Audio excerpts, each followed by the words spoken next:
ওই যে বলি না মহামারীর ভাইরাস, অমুক ভাইরাস তমুক ভাইরাস, এই ভাইরাস আরো সামনে আছে বাকি।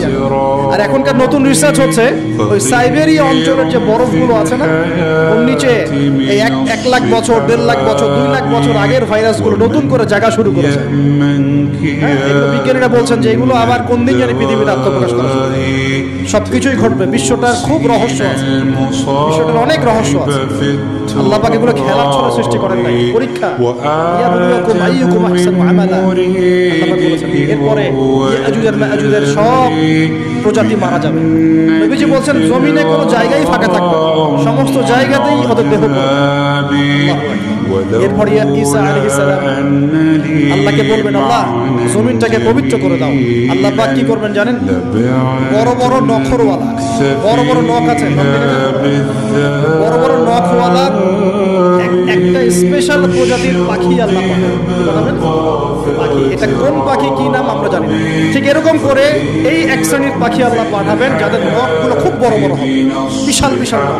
এই নখগুলো দিয়ে তারা দেহগুলোকে উঠাবে, উঠিয়ে নিয়ে কোথায় যে ফেলে দেবে আল্লাহ পাক। সুবহানাল্লাহ, আল্লাহু আকবার। আল্লাহ পাক বিশ্বে কত কি বাকি রেখেছেন। এরপরে আল্লাহ পাক কি করবেন জানেন? আল্লাহ পাক বৃষ্টি বর্ষণ, এত বেশি বৃষ্টি হবে, এত বৃষ্টি হবে জমিন ধুয়ে পরিষ্কার হয়ে যাবে। হাদিসে আসছে জমিন চকচক করবে, জমিটা পরিষ্কার হয়ে চকচক করতে থাকবে। এরপরে কারণ ওই ভাইরাস তো ধুইতে হবে না, ভাইরাসকে ধুয়ে সাফ করতে হবে। তারপরে ঈসা আলাইহিস সালামের সময়ে বলা হচ্ছে, তার সময়ে একটা ডালিম, ডালিম দেখেছেন কিনা?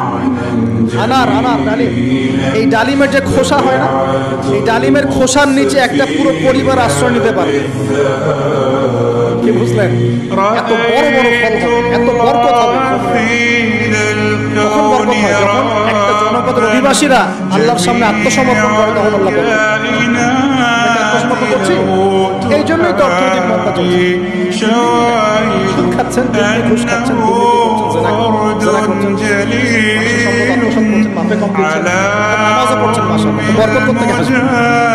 বরকত কখন আসে? যখন একটা কওম আল্লাহর সামনে সম্পূর্ণ আত্মসমর্পণ। একটা ডালিম হবে, এটা রূপকথা নয়, এগুলা গাল গল্প বলছি না। এই প্রতিটা কথা আল্লাহ পাকের ওহী থেকে আসছে, এর একটা কথা মিথ্যা হবে না ইনশাআল্লাহ। বিশ্ববাসীরা দেখবে একটা ডালিমের নিচে একটা পরিবার আশ্রয় নিতে পারবে। এত স্পেসিফিকলি বলা হয়েছে হাদিসগুলোতে।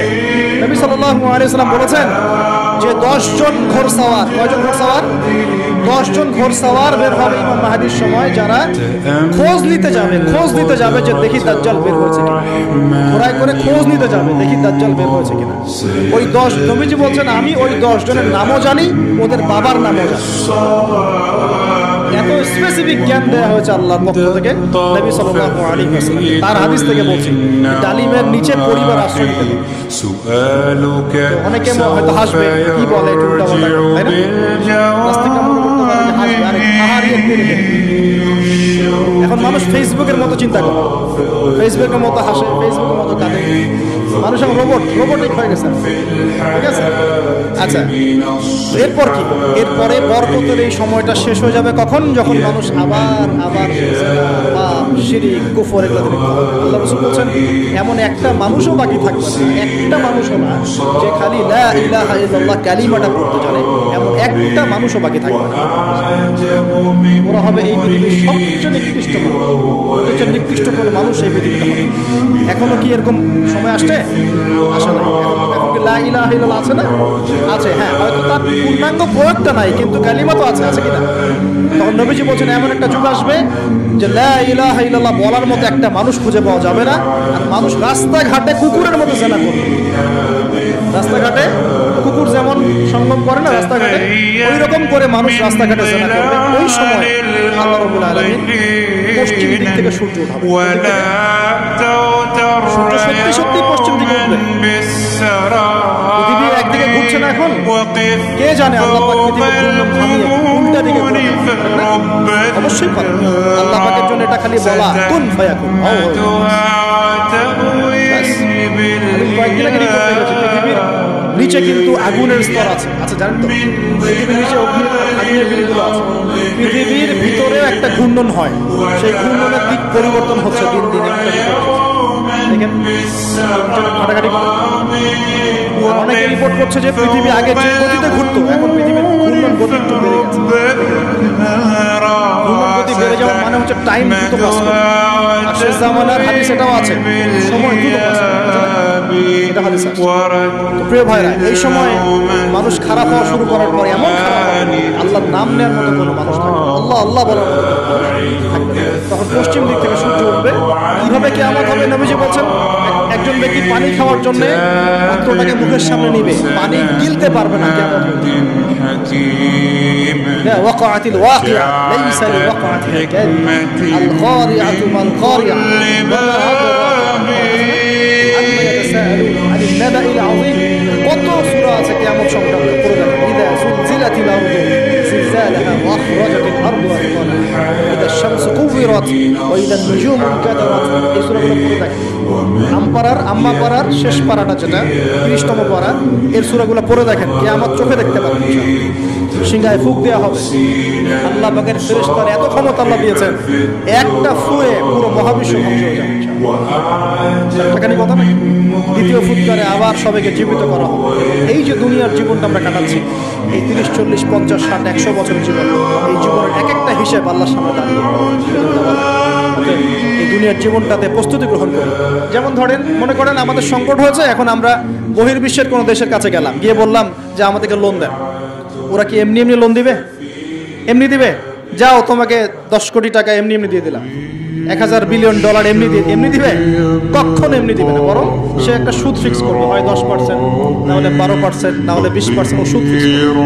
যখন সুদটা ফিক্স করে দিবে, তখন এই সুদটা শোধ করতে হবে আপনার শ্রম দিয়ে ওই সুদটাকে শোধ করতে হবে। শ্রম কি শুধু এমপি মন্ত্রীরা করবে, নাকি শ্রম আপনিও করেন? আপনাদের শ্রম থেকে এটাকে তুলে নিয়ে শোধ করতে হবে না? এটাই হচ্ছে সুদভিত্তিক অর্থনীতি সবচেয়ে মারাত্মক দিক। এতে করে ওরা ধনী হবে দিন দিন, আর গরিবরা আরো গরিব হবে দিন দিন। আল্লাহ পাক এমনি বলেন নাই, ইয়ামহাকুল্লাহু রিবা ওয়া ইউরবিস সাদাকা। আল্লাহ পাক সুদের মধ্য দিয়ে একদম সম্পদ সংকুচিত করে ফেলেন। সম্পদ সুদের মধ্য দিয়ে সংকুচিত করে ফেলেন, আর সাদাকার মধ্য দিয়ে সম্পদ প্রসারিত হয়।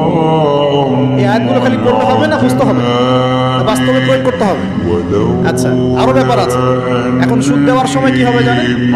যদি দেখা যায় আপনার, মনে করেন $1 সমান সমান 80 টাকা, মনে করেন, যদি দেখেন এই সুদগুলো পরিশোধ করতে পারছেন না, দেখবেন যে ডলারের এগেনস্টে আপনার টাকার মান কমে যাবে। তখন হয়ে গেল $1 সমান সমান 100 টাকা। কয় টাকা বাড়লো? 20 টাকা। 20% বেড়ে যাওয়া মানে হচ্ছে আপনার বেতন যদি হয় 100 টাকা, এখন বেতন হয়ে গেছে 80 টাকা। বুঝতে পারছেন না? আপনার বেতন যদি হয় 100 টাকা, এখন বেতন হয়েছে 80 টাকা। 100 টাকা শ্রম দিয়েছেন, 80 টাকার প্রফিট পাবেন। 20 টাকা গায়ে। এটা কোথায় গেল? ওই যে সুদ দিয়েছে ওর পকেটে চলে গেছে। আপনার অর্থও চলে গেল, আপনার শ্রমও চলে গেল। এর উপর আরো অনেক বিষয় আছে। আজকে ইকোনমিক্স নিয়ে বুঝলে আপনার মাথা খারাপ হয়ে যাবে, ভাই কি শুরু করলেন? এগুলো শুধু অর্থনীতির কথা নয়, এগুলো ইসলামের কথা। কিসের কথা? আল্লাহ রাব্বুল আলামিন এই কিতাবের মধ্যে প্রতিটা বিষয়ের সমাধান দিয়েছেন। প্রত্যেকটা বিষয় আল্লাহ পাক এই সংকটগুলোর সমাধান দিয়েছেন। তোমরা অপচয় বন্ধ করো। কি বন্ধ করো? অপচয় বন্ধ করো। নিশ্চয়ই অপচয়কারীরা শয়তানের ভাই। নিশ্চয়ই কি অপচয়কারীরা? আমরা একটু ওয়াদা করতে পারি যে আমরা ইনশাআল্লাহ এই রমজান থেকে অপচয় বন্ধ করে ফেলবো। কোনো প্রকার অপচয় করবো না, সময় অপচয় করবো না, গ্যাস না, পানি না, তেল না, টাকা না, কিছুই অপচয় করবো পারা যাবে ইনশাআল্লাহ। বরং যেটা আমি বাঁচাতে পারবো সেটা আমি আমার পরিবারের জন্য তো সেভ করবোই, পাশাপাশি আমার প্রতিবেশী, আমার আত্মীয়, দুস্থ মানুষের কল্যাণে ব্যয় করবো। পারা যাবেন ইনশাআল্লাহ। এই জিনিসটা একাকি করবো, যদি আমার কোনো অ্যাসোসিয়েশন থাকে সে তার আন্ডারে করবো, আরও যদি বড় কোনো দায়িত্ব থাকে তার আন্ডারে করবো। পারা যাবে ইনশাআল্লাহ। 1 নাম্বার শিক্ষা। 2 নাম্বার, আপনাদের সবার যাকাতগুলো অবশ্যই দেওয়ার ব্যবস্থা করবেন। পারবেন ইনশাআল্লাহ। যাকাতের খাত 8টা। ওলামায়ে কেরামের কাছে জিজ্ঞাসা করে নেবেন কোন কোন খাতে যাকাত দেওয়া যায়, আপনাকে বলে দিবেন। সূরা তাওবার 60 নম্বর আয়াত। সূরা তাওবার 60 নম্বর আয়াতে যাকাতের খাতগুলো বর্ণনা করা আছে। এখানে একটা কথা বলি, অমুসলিমদেরকেও যাকাত দেওয়া যায়। যাকাতের যে খাতগুলো আছে না, 8টা খাত, এর মধ্যে একটা খাত আছে অমুসলিমকেও যাকাতের টাকা দেওয়া যায়। কেন দিব না আমরা? যদি একজন অমুসলিম ভাই খুব দরিদ্র হয়, তার পাশে দাঁড়ানোর দরকার নাই? সে কি মানুষ না?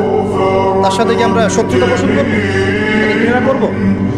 তার উপর কি ইসলামকে জোর করে চাপিয়ে দিব না, আমরা তাকে হেল্প করব যাকাতের টাকা দিয়ে, যাতে করে সে ইসলাম সম্পর্কে একটা ভালো ধারণা পায় এবং ইনশাল্লাহ ওই দেখা যাবে উপকার করার ফলে তার মনের মধ্যে ইসলাম সম্পর্কে ভালো ধারণা আসবে, একদিন সে ইসলাম মুসলিম হয়ে যাবে ইনশাআল্লাহ। এমন হতে পারে না? তা আমরা কিন্তু ইসলাম পরিপূর্ণ আসলে ইম্পোজ করতে পারি না। অমুসলিমদের সাথে আমাদের শত্রুতা থাকবে কেন? তাদের সাথে আমরা মৈত্রীর সম্পর্ক রাখবো। একটা কান্ট্রির মধ্যে কি মুসলিম অমুসলিম মারামারি করবে, বিদ্বেষে জড়াবে? সে তার ধর্ম তার মতো করে পালন করবে, আমরা আমাদের ধর্ম আমাদের মতো করে। বরং কোরআন বলছে যাকাতের যে সম্পদ, যে খাত আছে, এই খাতের মধ্যে তাদের অন্তরকে আল্লাহর দিকে আকৃষ্ট করার জন্য অমুসলিমদেরকেও যাকাত দেওয়া যায়। তো আমরা সবাই যাকাতগুলো দিব তো ইনশাআল্লাহ। এরপরে আছে সাদাকাতুল ফিতর, এটাও দেওয়ার চেষ্টা করবেন। এটা তো আপনি জানেন সাদাকাতুল ফিতর দিতে হয়। এরপরে রমজানে বেশি বেশি দান সদকা করবেন। এগুলো কিন্তু অপচয় হচ্ছে না, এগুলো পরকালে সঞ্চয় হচ্ছে ইনশাআল্লাহ। এই দান সদকা পরকালে সঞ্চয় হচ্ছে না।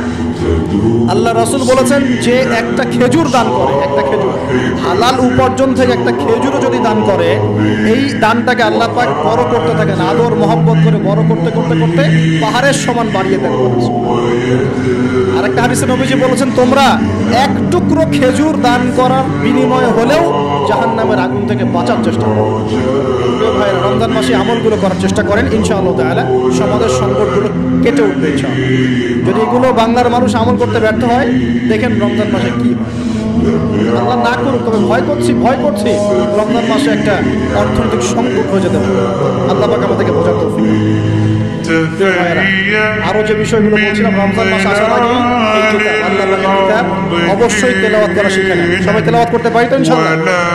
আমি একটা সিস্টেম শিখিয়ে দিচ্ছি, প্রত্যেকদিন এক পারা করে পড়বেন, প্রত্যেকদিন এক পারা, তাহলে 30 দিনে আপনি 30 পারা পড়ে শেষ করবেন। এতে করে চাপও পড়বেন আপনার বেশি, বিরক্তিবোধ আসবে না, অন্য কাজগুলো করতে পারবেন।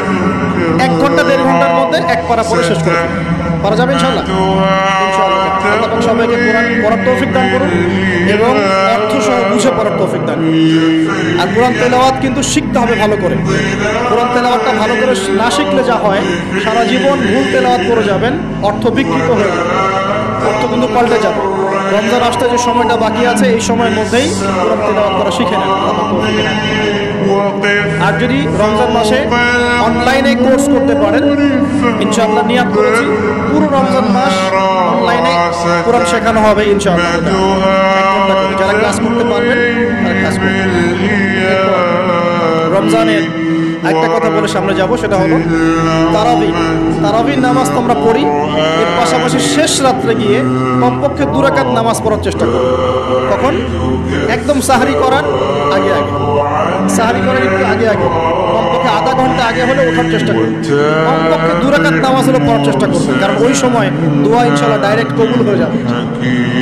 আর রোজাদারের দোয়া খুব বেশি কবুল হয়, রোজাদারের দোয়া কিন্তু খুব বেশি কবুল হয়। 3 ব্যক্তির দোয়া ফেরত দেওয়া হয় না, রোজাদারের দোয়া ফেরত দেওয়া হয় না, আর সন্তানের জন্য পিতার দোয়া ফেরত দেওয়া হয় না। আর যে মুসাফির, আমরা মুসাফিরের দোয়া আল্লাহ ফেরত দেন না। আমরা দোয়া করি আমাকে সহ আপনাদের সবাইকে রমজান মাসে সুস্থতার সাথে সমস্ত রোজা রাখার তৌফিক দান এবং রমজান মাসে কোরআনকে সময় দেওয়ার তৌফিক দান করুন। কোরআন পড়া, বোঝা, গবেষণা করার তৌফিক দান করুন, অন্যকে কোরআন শেখানোর তৌফিক দান করুন।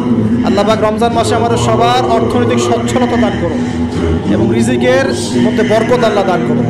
আল্লাহ পাক আমাদের কৃষির মধ্যে বরকত দান করুন। আল্লাহ পাক আমাদের ব্যবসার মধ্যে বরকত দান করুন। আল্লাহ পাক আমাদের দান সদকার মধ্যে বরকত দান করুন এবং আল্লাহ রাব্বুল আলামিন আমাদের সবাইকে রমজান মাসে তারাবি, তাহাজ্জুদ, জিকির আজগার, তাসবিহ, তাহলিল, ভালো কাজের আদেশ, অন্যায় নিষেধ, এই কাজগুলোতে ব্যস্ত থাকার তৌফিক দান করুন। আমরা দোয়া করি আল্লাহ রাব্বুল আলামিন আমাদের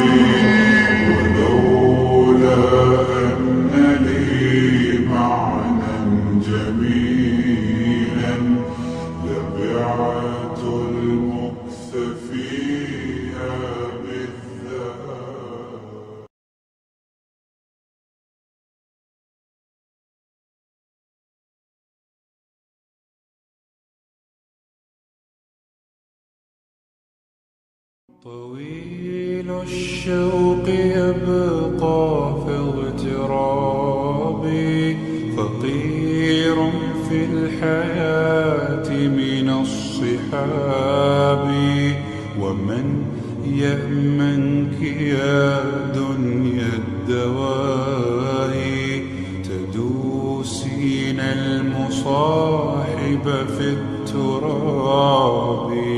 وأعجب من مريدك وهو يدري بأنك في الورى أم العجاب. ولولا أن لي معنى جميلا لبعت المكث فيها بالذهب.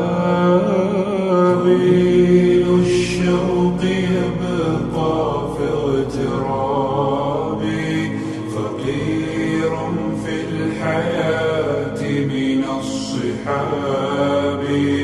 ومن يأمنك يا دنيا الدواهي تدوسين المصاحب في التراب. وأعجب من مريدك وهو يدري بأنك في الورى أم العجاب. ولولا أن لي معنى جميلا لبعت المكث فيها بالذهب.